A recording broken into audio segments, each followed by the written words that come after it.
ini dia ada kecelakaan, motornya kayak apa, bagaimana si Egy-nya membawa mobil, motornya, jam berapa, dan sebagainya.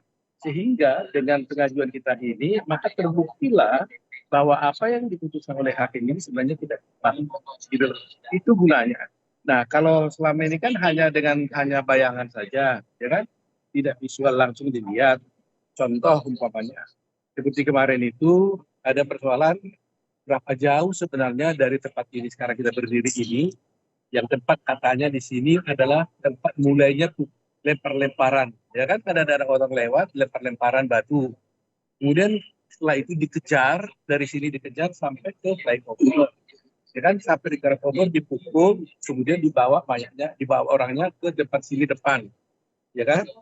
Kemudian di situ katanya dibunuh, setelah dibunuh dibawa lagi ke flyover. Nah, dengan melihat kejadian ini kan kita bisa melihat, dan hakim pasti melihat, mungkin nggak seperti itu, berapa jauh. Tak? Kemarin ada saksi mengatakan berapa jauhnya, ada yang mengatakan 100 meter. Padahal orang mengatakan nggak 1 kilometer. Nanti kita lihat benar 100 meter.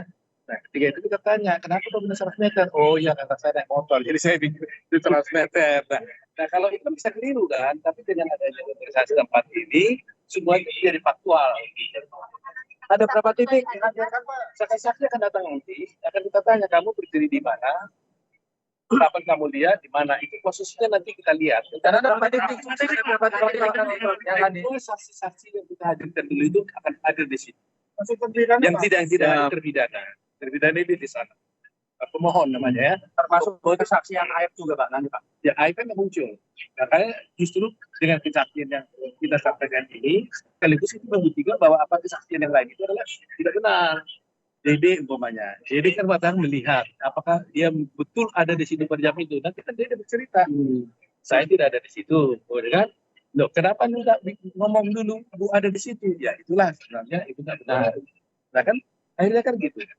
Ya kan, jadi ada dulu yang sumber perkara ini kan ada 3 soal kan, ada kesaksian daripada Dede, ada kesaksian daripada si AF, ada kesaksian lagi si Liga Bar, ya kan?